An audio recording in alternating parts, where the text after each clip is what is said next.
Walking on gold and silver. Switzerland as a land of hiking. Switzerland is in many respects one of the most beautiful countries in the world in terms of landscape, because nature in the mountains is extraordinarily pure and of such unique brilliance. One truly feels closer to heaven when traveling on foot through the Alps. It is no coincidence that even today Alpine farms with their cows, sheep and goats are regarded as relics of a very ancient time. For the people who still live here today have, in a sense, become lost in time. They still live as they did centuries ago. This is because everything has always followed the same patterns, because everything was perfectly regulated and no change or transformation was required. Since the Holocene epoch, our present warm period beginning around 9700 before Christ, the Swiss Alpine valleys and mountain slopes have been inhabited seasonally and in part permanently by groups of people. Permanent and settled habitation of the Swiss Alps began around 5500 before Christ. That is some 7500 years ago. This is proven by archaeological finds of excavated human settlements. The settlement of the Alps took place from the south. By the Iron Age, around 800 before Christ, all valleys were already fully inhabited by Helvetians, Lepontians and Rhaetians. Early settlements consisted of entire clan communities living in longhouses. Later, it became customary for a large family under male leadership to still include brothers and sisters. However, with the advent of industrialization, these increasingly sought their own employment, attempted to build their own houses and to establish independent residencies. And because the farm was always inherited by the eldest son, the other direct descendants of this line usually left the homestead, became day laborers in the cities and tried their luck there. In primeval times, ancestors always lived in close harmony with nature, because as farmers they were intimately bound to the cycles of the year, and everything within this cycle came into being, passed away and repeated itself each year. People lived as if in paradise, and because of the many tasks in the house and on the farm, there was no longing whatsoever for wandering. Everyone lived within their village community, and contact with the outside world was maintained through stories, through postmen, or when strangers from outside came to their village. These messengers or visitors were at all times highly respected and warmly welcomed. They spoke of a world beyond one's own community of life, and of people who lived in entirely different ways. Most of the time these stories were believed, although one was never entirely certain whether they were truly accurate. For this reason, such tales were always received with two kinds of reactions. On the one hand, whatever one found pleasing and could reconcile with one's own worldview elicited a believing nod. On the other hand, not everything was believed, and whatever did not fit into one's own worldview might be laughed at briefly, only to be quickly forgotten or met with a shake of the head in disbelief. This way of life was still widespread only a few centuries ago, and everything took place within the same eternal frameworks and repetitions. People lived as if in paradise, but they did not know it. And when this paradise faded with industrialization and people had to go to the cities in search of work in order to survive, they were deprived of it. The longing for the old way of life gave rise to the desire to wander, and hiking eventually became a popular pastime. It was this deficit felt by city dwellers that awakened in them to wish to return to the nature of their ancestors, where for immeasurably long periods they had lived more or less free of care, untouched by modern industrialization for thousands of years. This is the foundation of why today postal buses travel up into the mountains. Chairlifts carry people to the mountain summits, and gondolas ascend from the valley stations into the heights. It is the inherited memory of the lives of one's own ancestors. The mountains were known for being pleasantly cool when the valley below sweltered in the summer heat. There were high-altitude clinics for patients with lung diseases such as tuberculosis, who regained their strength and health through the dry mountain air and the wholesome alpine vegetation. Winter sports were only practiced from around 1850 onwards. The first reliable evidence of ski use dates from this period. Individual alpinists and military personnel experimented with imported skis. From the 1870s, skis appeared in the Bernese Oberland and the Engadine as mass-produced items. The ultimate breakthrough came in St. Moritz with Christoph Iselin and other pioneers who introduced ski introduction and organized skiing. In 1893, the Norwegian Bjørnson introduced skis to Davos, a decisive turning point for Swiss skiing. From 1895 to 1900, merchants began selling the first skis from large-scale industrial production in the Engadin and in Davos. From 1860 onwards, ice skating and curling were practiced in St. Moritz and Davos, sports brought to the Alps by tourists from England. In 1864, the hotelier Johannes Badrut officially launched winter tourism in Switzerland, inviting guests to visit even during the winter months. St. Moritz became the world's first winter resort. The entire development then progressed rapidly, and by 1905 the first ski races were held in the Alpine region. From the mid-19th century, roughly between 1850 and 1900, hiking became a bourgeois leisure activity. With the emerging mountain tourism, especially in the Bernese Oberland and the Engadin, city dwellers discovered hiking as a restorative, recreational sport. Steamships, railways and grand hotels facilitated excursions into the mountains. From 1900 to 1930, hiking became a popular sport for the general public. A decisive step in this development was the construction of an increasingly dense network of hiking trails throughout Switzerland. In 1934, a Swiss hiking association was even founded. For the first time, hiking was promoted as a widely accessible leisure activity. Hiking guides were published in large editions, and Sunday excursions became popular. During this period, hiking began to establish itself firmly among the general population. Between the post-war years of 1950 and 1970, hiking became a national pastime. People had more leisure time. Motorization increased and better alpine routes and valley paths were developed. Landslide protection areas were established and mountain railways were installed. By 1960, hiking had already become a mass phenomenon. From 1950 to 1960, hiking can clearly be described as a Swiss national sport, as it had become a widespread mass activity. The Swiss hiking trail system as we know it today, with standardized markings, cantonal responsibility and national coordination, developed gradually. The most important milestones were the first marked trails around the year 1900. The systematic development of hiking trails took place from 1900 to 1930. With the growing mountain tourism, trails were marked more frequently. Some cantons created the first official hiking trail projects, but still without nationwide coordination. In 1934, another decisive step was taken, the founding of the Swiss Association for Hiking Trails. This association was established to standardize trail markings, produce maps and guides, and coordinate cantons and municipalities. From this point onward, the construction of a nationwide uniform system began, marking the starting point of the modern hiking trail system. Around 1950 to 1970, after the end of the Second World War, major expansion, extension and standardization of the trails took place. The introduction of the now familiar yellow markings and directional arrows occurred. Hiking trails were considered official public infrastructure. During this phase, the dense network that still forms the foundation today was created. The 1979 Federal Act on Footpaths and Hiking Trails, FWG, made Switzerland an international model. The cantons are obliged to maintain a continuous, well-kept and signposted hiking trail network. The law requires the protection of trails during construction projects, meaning that hiking trails are under special protection and must be preserved. At the same time, the 1979 federal law mandated uniform signage. By 1980 at the latest, the modern hiking trail network existed in its current form. Since then, the country can be explored on foot in every direction.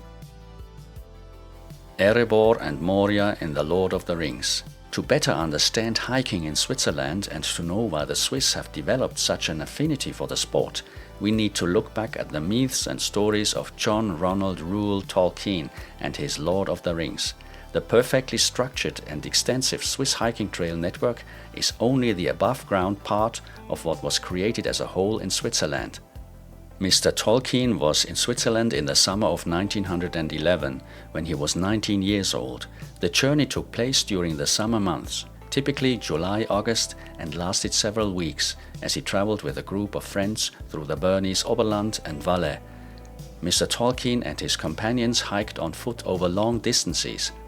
Their route, for example, led from Interlaken into the Lauterbrunnen Valley, over Wengen and Grindelwald, across passes such as the Kleine Scheidegg, and further towards the Valais region near the Aletsch Glacier.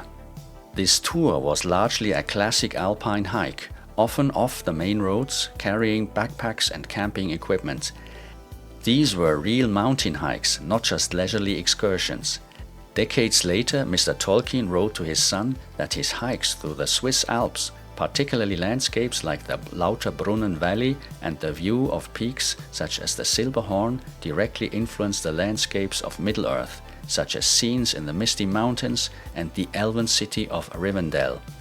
Mr. Tolkien crossed the Alps mainly on foot with his companions, traveling over passes, valleys, and glacier regions. These experiences had a strong influence on his depiction of landscapes in his later books. He is known to have entered the Lauterbrunnen Valley, a deeply carved glacial valley with steep cliffs and waterfalls, which he described decades later in a letter as extremely impressive. According to entries in the guest book of the Obersteinberg Mountain Inn, Mr. Tolkien was recorded there on August 5, 1911. These experiences were decisive moments that allowed him to see Rivendell, which he later described in his books. From Lauterbrunnen, the hike continued over Wengen and the Kleine Scheidegg Pass to Grindelwald.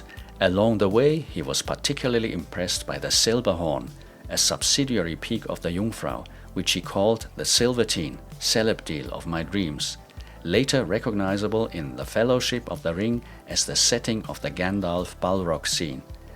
The journey then continued towards Meiringen and over the Grimsel Pass into Valais.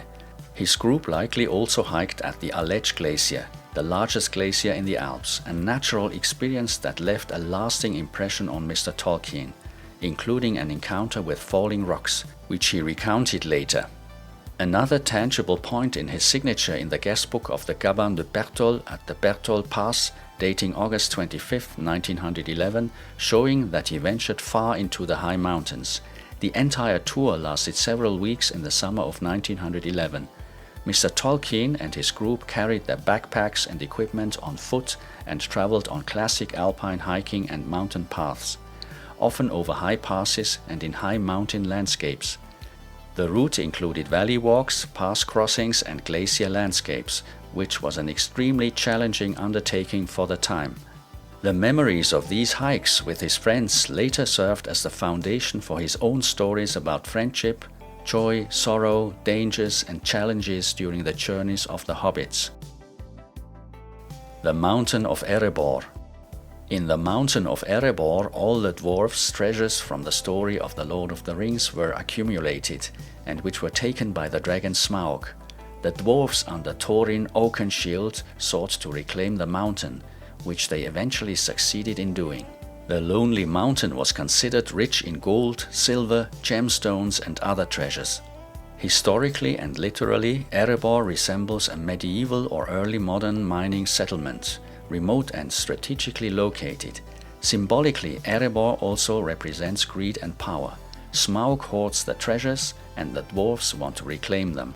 Thorin wishes to restore his ancestors' kingdom so that the future belongs to the dwarfs again.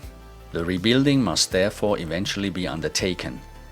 In the story, wealth is always associated with the danger of greed, because excessive greed leads to conflict. Smaug, Thorin, and even Bilbo experienced this personally.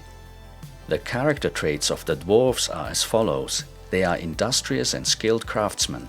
They are masters in forging, mining, and building fortresses. Mr. Tolkien had always admired medieval craftsmanship and endowed the dwarfs with these abilities. However, the dwarfs are also proud and ambitious. Thorin is very proud of his lineage and his throne. Pride can have two effects. It can appear honorable, or it can cause stubbornness and aloofness. Greed and ownership are the greatest challenges of the dwarfs, which they cannot resist due to inner weakness and mental narrowness. The dwarfs in The Lord of the Rings. Mr. Tolkien wanted to show through the dwarfs that wealth always corrupts and that no one is protected from succumbing to allure of possession. Just as with people today, yet the dwarfs are also brave and loyal, facing all dangers, defending their realm and helping their friends. Culturally, the dwarfs are conservative, revering traditions, ancestors and laws. Mr. Tolkien reflects in them old European values that are being lost in the modern world. Mr. Tolkien was a philologist and historian. The dwarfs are partly inspired by Central European and Norse myths, for example by the dwarfs in the Edda. At the same time, they mirror social structures of Mr. Tolkien's own era. The dwarfs are masters of mining and smithing, an idealized image of craftsmanship before the mass production of the 20th century. Thorin's lineage symbolizes old traditions in a changing world, comparable to European politics around Mr. Tolkien's time. The First World War and the interwar period leading up to the Second World War, which Mr. Tolkien experienced firsthand. Mr. Tolkien likely compared the dwarfs' greed for gold and treasures and the conflicts it caused with industrialization, colonialism and economic crisis. He also regarded the modern world as uprooted because it had lost all old values. Masterful craftsmanship represented, for him, a nostalgically idealized form of skill, preceding mass production and technological progress. The struggle against threats is symbolized by the evil of dragons and orcs. Mr. Tolkien reflected on human wars from his experiences of the Second World War and the dangers of communities. In this sense, dwarfs are the materialists among human-like beings. They are industrious and ambitious, which is not necessarily negative, but carries high esteem. Yet they are also greedy, proud and violent, and therefore often no more developed than children. They are, in a way, a preliminary stage of civilized humans, almost entirely consumed at a mental level by greed, power and barbarity. The Matterhorn. What in the story of The Lord of the Rings served as an example in the form of the mountain Erebor actually exists in reality among the Swiss mountains.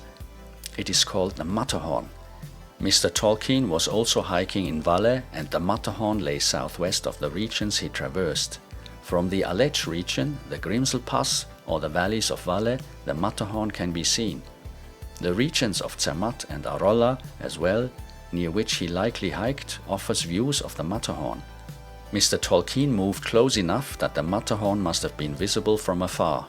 Although he did not mention it by name, landscapes such as the high, striking peaks of the Alps inspired him in his depiction of the misty mountains of Middle-earth. The Matterhorn, and not only the Silberhorn, may therefore have served as a visual model for his mountain scenes. There are also tunnels and bunkers beneath and within the Matterhorn, but these facilities are neither secret nor unknown. During the Second World War and the Cold War, Switzerland built many Alpine bunkers, tunnels and fortresses. These served the military retreat into impregnable fortifications for defense purposes and for the storage of equipment. Many of these installations are located in the Alps, some even in Valais, including areas around the Matterhorn. There are no large, inhabited tunnel systems directly beneath the Matterhorn like those at the Gotthard. However, smaller test and experimental installations exist, as well as access points for geological research and emergency routes for mountaineers. Some sources speak of military tunnels in the high mountains of Valais that were considered secret due to their proximity to the Matterhorn, as they were never accessible to the public. Publishing details about them would be severely punished and prosecuted under Swiss law, which is why no precise information is available. Moreover, Swiss people would never reveal such matters, even if doing so were not punishable. A strong sense of solidarity still exists, and the collective mindset remains intact. Secrets are not disclosed out of discretion and also to protect the community. For the military and the political, economic and social leadership, there are protective bunkers throughout the Alps where even a nuclear attack could be survived and life could be sustained for several years.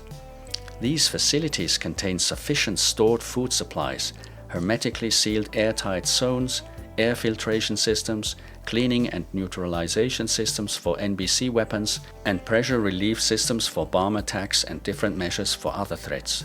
Everything is sealed through multiple layered airlocks and is fully autonomous, controllable, lockable and operable from within. There are independent hydroelectric power plants with energy storage systems that can operate for years without any loss of performance, using condenser systems that generate energy at virtually no cost and in seemingly unlimited supply. All of this exists solely for protection against external attackers. The goal is to endure unstable wartime conditions in the Alps, in the hope that the global political situation will eventually change and attacks will cease. These life support domes can withstand wars and are connected to the global telecommunications network. There are installations such as a Stockholm fortress, the Lötschberg fortress, Fort de Dailly and similar facilities. These are shelters beneath massive rock formations and are considered absolutely impregnable, as all potential attack zones are secured multiple times over by overlapping defensive fire zones. All of these zones can cover one another and are completely unconquerable, not least due to the Alpine impenetrability of the terrain and rock formations. No military weapon in the world can penetrate or disable rock layers that are sometimes up to 3,000 meters thick. It is as if a fortress 3,000 meters high had been constructed to protect these installations. Even a nuclear weapon such as the Tsar bomber would have no chance of destabilizing the rock mass, as this would be physically and kinetically impossible. Many of these tunnels and bunkers were built during the Second World War and modernized and expanded during the Cold War. They contain entire small cities with living quarters for people and for materials, equipment, laboratories and ammunition depots. These installations are known as the Swiss Fortification Network. All of these facilities were considered secret only as long as they were used as military installations during times of emergency and war. After the Cold War, many of these tunnel and bunker systems were sold to private owners, as it was believed that the threat situation in Europe no longer required their costly military maintenance. As is well known, world political history has since shifted again, and today many of these facilities are once more in use, particularly repurchased or further expanded. The threat situation has by no means changed, and the probability of direct danger has not diminished. Further regional wars and conflicts are to be expected. Some of these installations, tunnels and bunkers can still be visited today or remain open as museums, such as the Lötschberg Fortress or Fort de Dailly. It is officially known that there are military tunnels and fortifications in the nearby high alpine zones around the Matterhorn that are still operational today. In general, the term secret merely indicates that in earlier times access was often restricted exclusively to military personnel. The exact number of tunnels and bunkers located in the Swiss Alps is not publicly known. Some sources estimate between 30,000 and nearly 300,000 installations, including smaller structures. It can be assumed that most of these facilities remain sealed today and could be reactivated at any time if hostile attacks were to require it. Hikers in the high alpine regions see none of this, as every single entrance is so perfectly concealed and blended into the surroundings that even from close proximity one would not notice it. Practically all entrances are not only secured by multiple locking systems, but are also equipped in most cases with video surveillance, intelligent sensors and automated firearm systems, making unauthorized access impossible. The list of publicly accessible tunnels and bunkers is likewise long and could never be fully enumerated. Many are museums and are open to visitors at any time. Some installations have even been taken over by associations maintained by local residents. This ensures that the facilities do not fall into foreign hands, while their maintenance is guaranteed so that, in the event of war, they can be reactivated by military administration at any time. Other installations are not publicly accessible and are considered confidential or classified when used by the military. Nothing at all is known about these. Many of these facilities are hermetically sealed from the inside and accessible only internally, as they are interconnected by an extensive network of connecting tunnels. Important installations therefore have no direct entrances or exits, but can only be reached indirectly through other systems. If necessary, entrances and exits can be rendered impassable using explosive charges. For this reason alone, they are considered the only military installations in the world that are truly impregnable, as their multi-layered security systems cannot be overcome or captured by any army or any weapon in existence. The Swiss. The character and mentality of the Swiss have always been closely connected to their landscape, history and way of life. Over the many millennia of living in the Alps, they have become reserved, yet they have always remained outward-looking. They are considered notoriously reserved, calm and introspective, always polite and correct, but also very closed and cautious. Small talk does not come easily to them. Closeness develops slowly, and strangers are always observed with a certain distance. This is often interpreted by outsiders as shyness, sometimes even as professionalism, but it is simply a wait-and-see attitude until someone proves to be a trusted friend or a potential threat. It is not a form of general rejection, but mostly an expression of respect and caution. The Swiss are also considered reserved because their alpine environment has strongly shaped them over long periods. For centuries, many people lived in remote valleys, and when newcomers arrived, their established order was questioned. One had to rely on oneself and learn to solve problems quietly and efficiently. Words were less important than strong will, initiative and reliability. This fostered a culture in which one observes first and trusts later, not the other way around. Privacy is sacred to the Swiss. Feelings, opinions and personal stories are not shared lightly. Openness develops slowly, but it is lasting and enduring. To earn this trust, one must first deserve it. This is sincere and honest. One exercises restraint rather than trying to put oneself in the spotlight. Self-promotion, boasting or macho behavior is frowned upon and even considered dishonorable. Pushing oneself forward is seen as unsympathetic, showing concealment and hidden motives. Modesty, objectivity and self-control are paramount. One speaks quietly, listens and allows others to finish speaking as honor, pride and dignity demand. One does not interrupt or assume they know everything better. Advice is only given when asked. Otherwise, one responsibly holds back. Yet the Swiss are immensely outward-looking, as they share everything in partnership with everyone. There is no contradiction if one can combine these qualities in good manner. This is why the Swiss are known for being able to maintain their own way while remaining extremely open, curious and sociable once trust has been earned and intentions are genuine. Multilingualism is culturally ingrained, and children learn several languages in school: German, French, English and sometimes even Italian and Romansh. There are numerous dialects, and historically each larger city had its own dialect, shaped by the region in which one lived. Swiss children grow up learning that being different is normal. There has never been a standardization of thought or behavior, but there are binding traditions across the country, as it is the same Alpine cultural region. Customs and traditions are very similar nationwide, but take on a local character in food, music, customs, festivals and practices. This fosters tolerance not only among Swiss themselves, but also toward foreigners, who are now numerous in their country.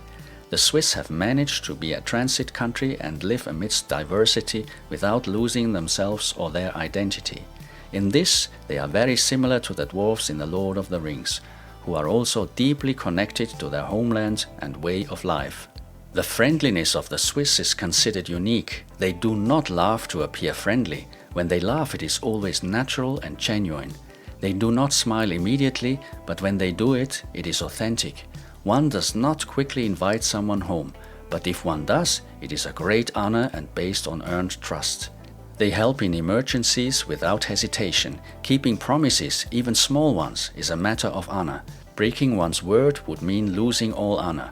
Once accepted, one often experiences a deep, loyal and reliable friendship, never merely superficial.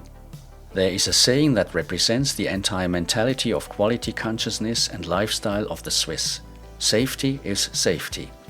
This means that if one undertakes something, honor demands that it be done correctly and completely properly. delivering a high quality of work and that a person's entire honor is at stake.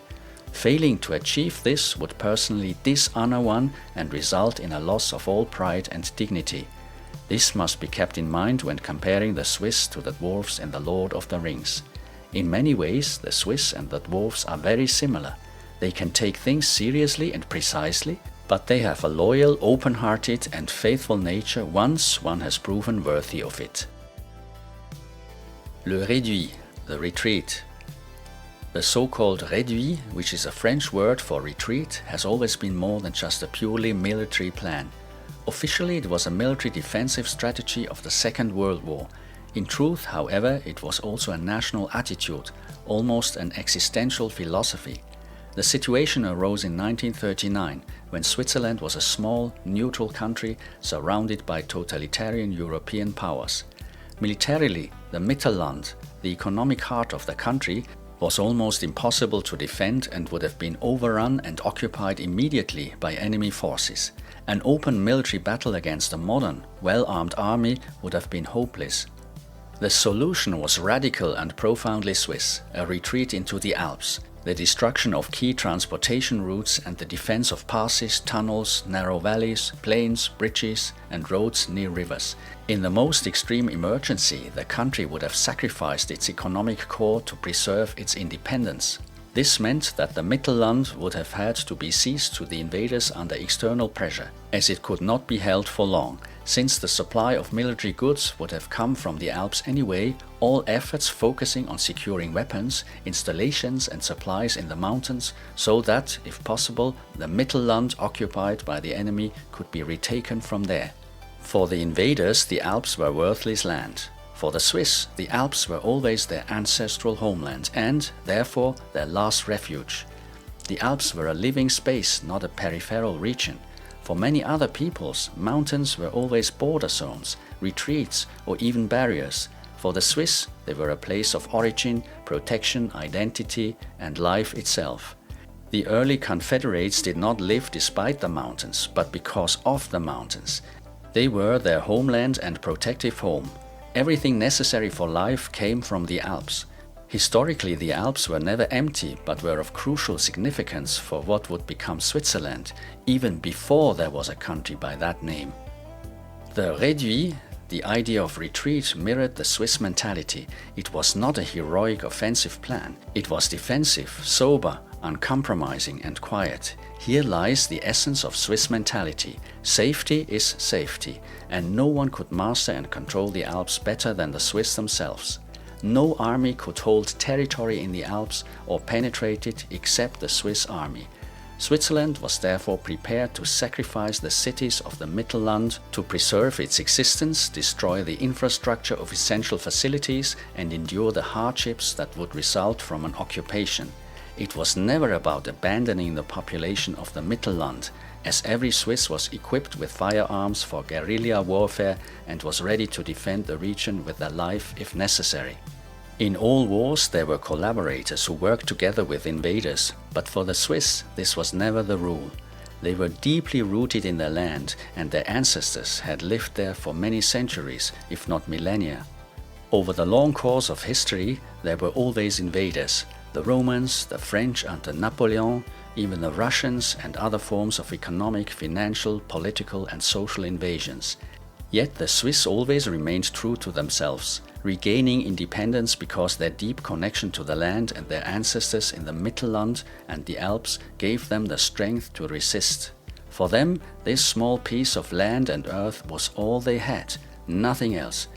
They would have never thought of taking other lands, nor foreign property. They always expected invaders to leave them in peace, and if they did not, the Swiss would refuse collaboration in defiance, enduring the occupation because they knew that invaders came and went, as it had always been and always will be. Hence, they began constructing their refuge in the Alps as a final retreat, like the dwarfs in Erebor and Moria. The principle of the inner fortress came from deep within the soul of the Swiss, always with the intent to provoke no one, to threaten no one, but also never to shy away from danger. They tirelessly built the réduit, the retreat into the Alps. This aligns perfectly with Swiss restraint. One is quiet, not demonstrative, yet steadfast when it comes to honor, dignity, life, and personal freedom. The réduit still shapes Switzerland today. This is reflected in caution toward rapid change, in federalism which preserves the freedoms of cantons, in direct democracy that delegates many decisions to the local level and allows citizens to participate directly, even if not all vote in the interest of the community, in a strong sense of community, and in the emphasis on neutrality and non-interference in external affairs. The Swiss were able to open themselves to the outside world precisely because they never abandoned their inner retreat. The Alps are thus a symbol of freedom, as they make defense possible. Both freedom and the Alps form an essential part of the collective psyche of all Swiss. The mountains also represent constancy, patience, resilience, protection, and personal responsibility. Ultimately, the réduit was the logical consequence of a mentality shaped over centuries in the Alpine space, symbolically carving the very foundation of freedom into rock. Anyone hiking in the Swiss Alps and high mountains should understand all of this and will encounter, in conversation with Swiss people, precisely this mentality and attitude. Hidden defense. To successfully and securely execute the réduit plan, masterful planning was essential.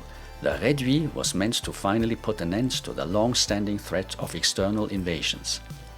Switzerland's hidden defense has always been its unique, invisible strength. The concept of the defensive hedgehog was coined for this purpose, an animal that never attacks first, but defends itself when threatened, protects itself, and uses its weapons for a decisive counterstrike. Swiss defense in the Alpine region was never designed to demonstrate power. It was designed to be unassailable because the costs, effort, and price to be paid by an attacker were considered far too high, and because it would cause massive losses to invaders. This was the only realistic and feasible defense strategy, but it required masterful planning and equal effort, because wars are not won during war, and defensive measures cannot be introduced during war. They must be prepared in advance. The basic principle of hidden defense was always to avoid monuments, to remain inconspicuous, to use no martial symbols, but to advocate for peace everywhere, and as a small country with a small army to avoid open confrontation whenever possible. Only with this attitude could Switzerland hope to preserve its independence in the future. This also required good camouflage, integrated military strength into the landscape, and the ability to operate successfully from hiding through guerrilla warfare. Every farmhouse could be a bunker, every rock an artillery position, and every tunnel a strategic node. Defense was part of the landscape, not opposed to it, and defense was integrated into all parts of society. This was never accidental. It was always an expression of the Swiss mentality. The retreat into the Alps was never a withdrawal in the sense of surrender, but the only logical and practical way for Switzerland to position itself successfully and defensively in case of war. In many cultures, retreat is considered an admission of defeat. For the Swiss, it was the only means of survival, to preserve independence and freedom.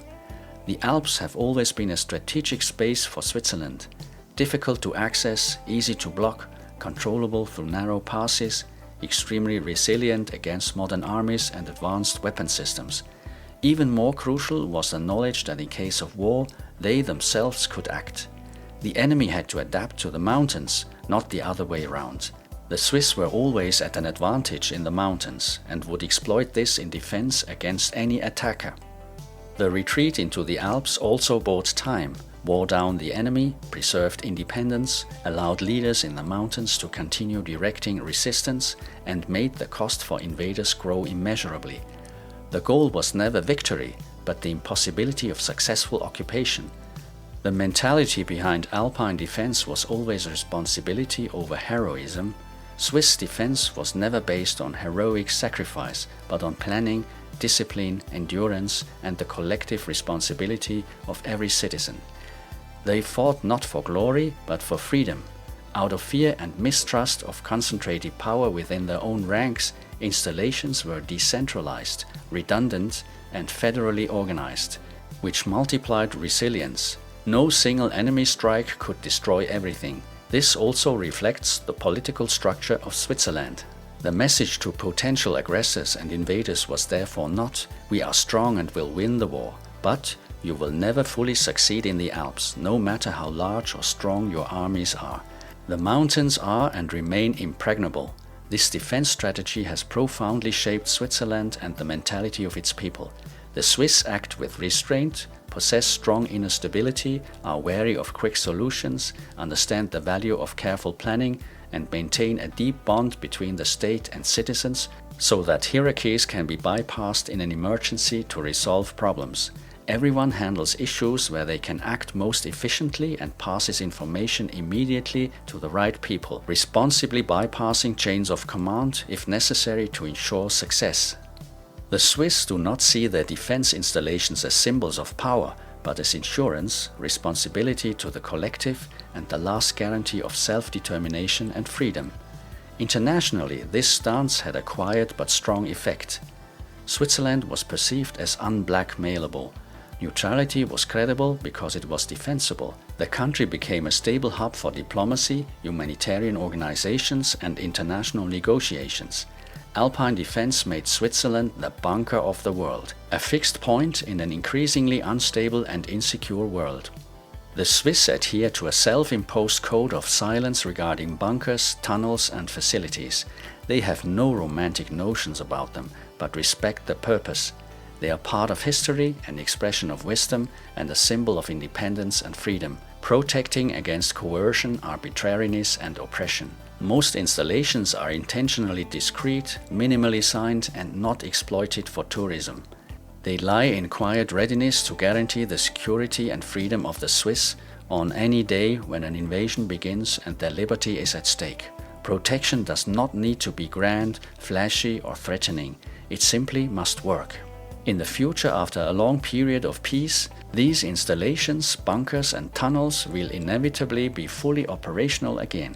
Knowledge and concepts of the installations are preserved, even if some are temporarily privately owned. In wartime, these facilities would still be used by the military. The philosophy remains national defense. Infrastructure, maintenance, and operational knowledge are preserved.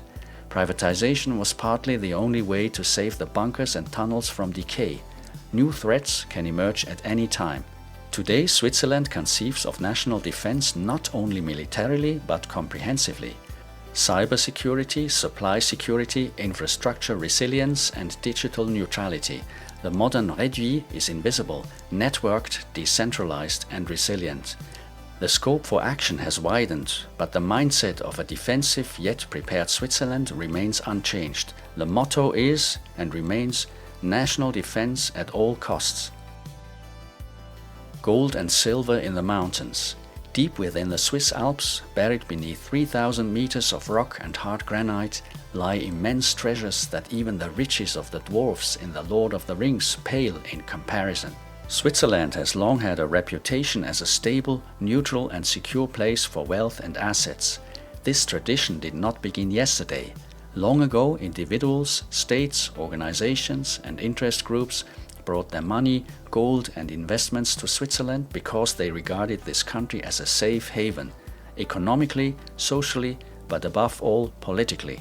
The stability of the Swiss franc, the political system, and above all, neutrality, inspired confidence in turbulent times.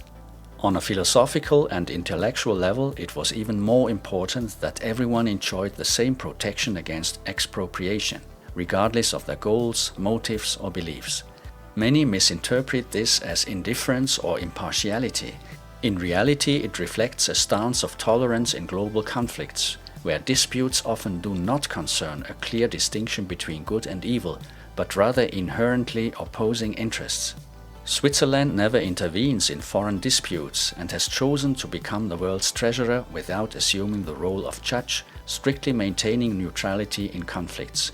At the same time, it promotes dialogue, attempting to bring rival parties, states, organizations, ethnic groups together at the negotiating table, so that peace and freedom can prevail and conflicts can be resolved through compromise. The gold reserves of the Swiss National Bank, totaling approximately 1,000 tons, are among the largest in the world. although other countries are now amassing their own reserves and may eventually surpass the holdings of the Swiss National Bank.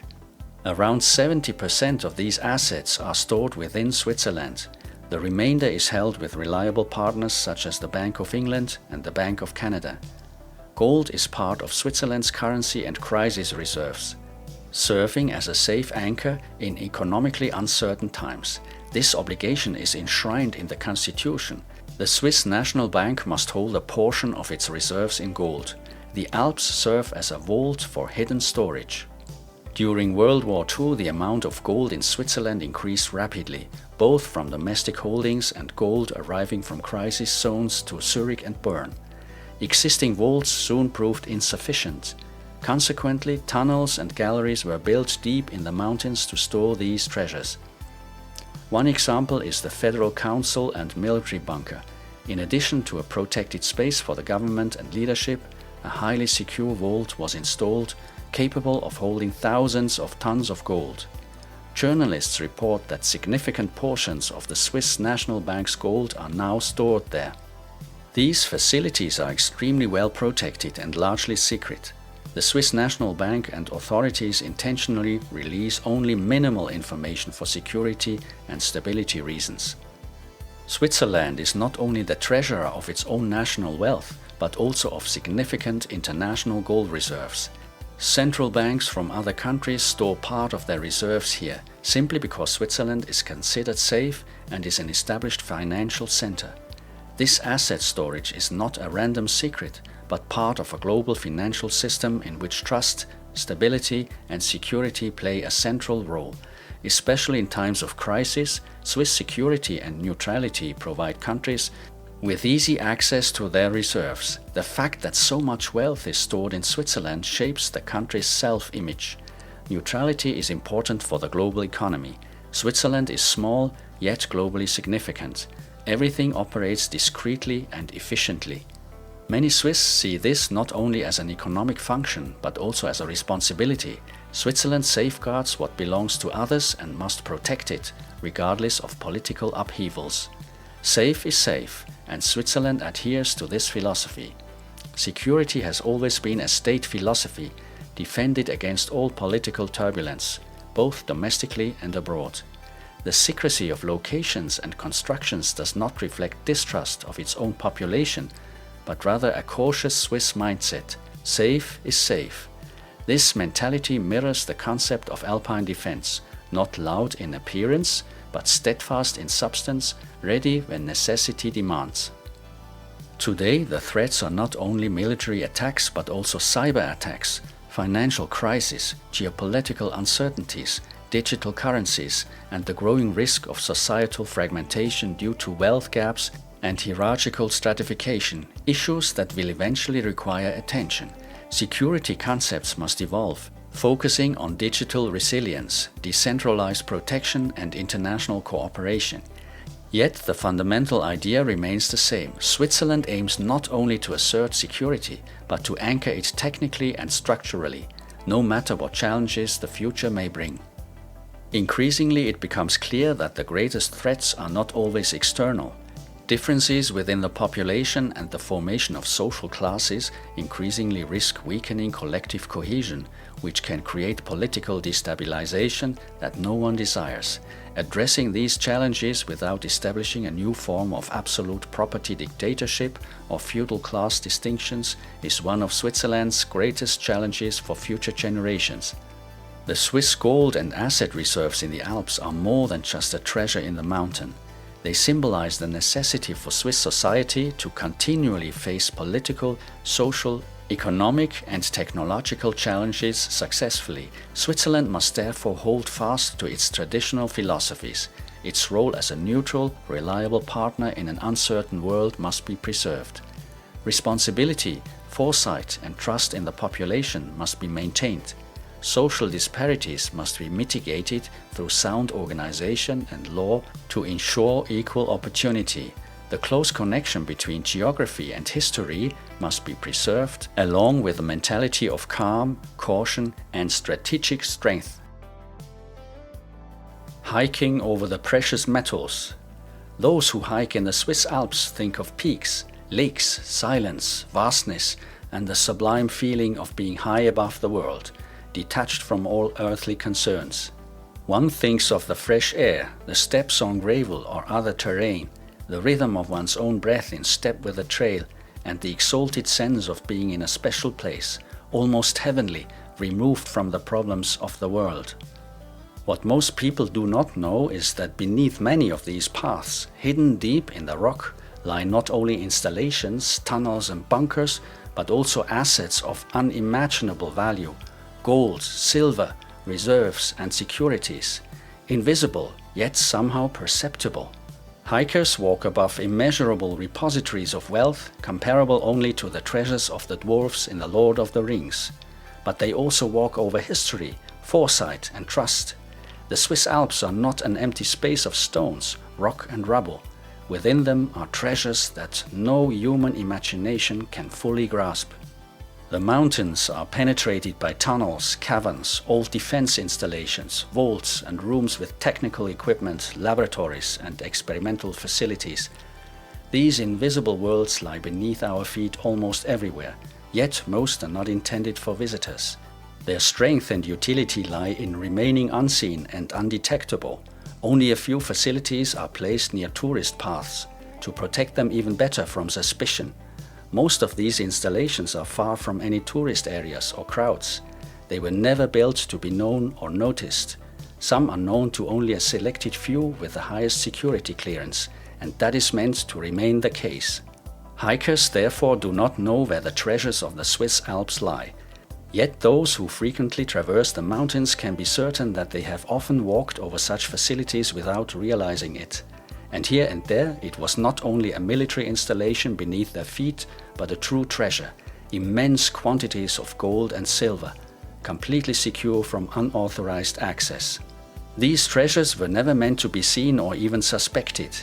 They exist to protect, stabilize and preserve, and to impress no one except the owner, who can be assured that the assets are well guarded and will remain so. This is much like Switzerland itself, where safety and discretion are paramount. Hikers can be confident that if they own gold, even if only in symbolic terms of registration, a portion of it lies safely and secretly beneath their feet. Perhaps it is better that way. Safe is safe, or safety is safety, however you want to call it. No trail, no sign ever points to a hidden treasure in the mountain. But one thing can be certain, these treasures truly exist. Hikers should therefore behave discreetly, following the trails rather than seeking secrets. Curiosity will lead nowhere, and the desire for sensational discovery will fail. One must respect the mountains. They are dangerous off the paths. Not everything that matters must be visible. The treasures in the mountains are unreachable and securely preserved. Visitors should be grateful that these assets are safely stored and proud that there exists someone who will never break their oath as custodian of these treasures. The dwarfs and the Swiss share this trait. A word is a word, and in matters of security no compromise is possible, for the fate of the treasures in the mountains carries global significance. For the Swiss, it is a great honor and responsibility as one of the few nations in the world to maintain this, adhering to the ancient path of secure asset protection, regardless of political upheavals, without deviating even a fraction from this philosophy. As hikers traverse the Alps, little will ever change. One can be certain that true treasures lie beneath their feet wherever they walk. Yet, because the exact locations of the facilities are unknown, they could be anywhere. Hikers can never be sure whether they walk over mere rock or whether beneath them lies an installation containing immeasurable wealth, tons of gold and other valuables. This unknowability is what makes the Alps so mysteriously compelling as a hiking destination. Anyone hiking in the Alps should keep eyes, ears and heart attuned to nature and the magnificent mountains. Yet one must never forget that other treasures may lie just a few hundred meters beneath one's feet. One should hike thoughtfully, walking quietly, staying alert, demanding nothing but ready to receive much. The awareness should extend beyond the surface beauty, the meadows, forests, fields, the endless horizon, and the unique Alpine light, to the knowledge that deep in the rock could lie an immeasurable treasure, so securely guarded that it can never be disturbed. Those who perceive this consciously feel more than a mere observer of nature. They glimpse far into humanity's future, to a time when these treasures may represent the last remaining security. Even if the world is in flames, if wars, plagues, and natural disasters of unimaginable scale have swept across the earth, one can be assured that people will still hike in the Alps. Beneath their feet, as in times past, the immeasurable treasures of the dwarfs or the Swiss will remain. The treasures of the Alps are, in this sense, like a law of nature. Mr. Tolkien described only what is truly hidden in the mountains in his books, what no outsider or unauthorized person will ever see, because safe must be safe.